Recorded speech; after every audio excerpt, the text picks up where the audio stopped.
It's a fascinating discipline, psychology. We've spent the best part of 100 years defining what's wrong with people. We've got taxonomic systems that define mental illness using language that's extraordinary. I had a mother come to me not that long ago, and she said, "Doctor, can you evaluate my 13-year-old son?" I said, "Sure.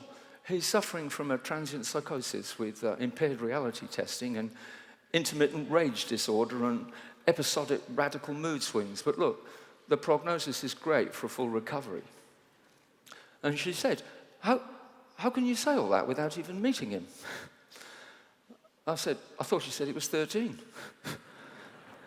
It's amazing. But I got to thinking, what would it be like if psychology could turn its remarkable resources, not just to defining mental illness and disease, but really what constitutes the building blocks of nobility, of when people rise to the occasion of life and respond with extraordinary creativity and courage in the face of life's struggles and situations. And of course, I wasn't alone. There was a whole group of psychologists at the time who were thinking the same way and founded something that we've all heard about, the positive psychology movement. But the problem in the 90s was that we didn't have in psychology any well-formed models of well-being, you see.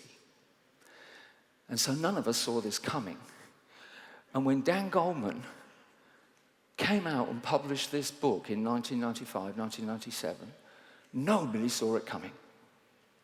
And in this remarkable book, Dan Goleman came out and said, everything we thought we knew about how the intellect works and about what constitutes performance and high achievement and what drives that for over 100 years, we've been dead wrong about. See, we used to think it was sticks or carrots. And if you went to the school I went to, they'd never heard of carrots. Some of you went to that same school. An extraordinary idea. And Dan Goleman comes out and he says, it's not sticks, it's not carrots, it's not your intellect alone that drives your potential. He says, I'll tell you what it is. He said, it's values.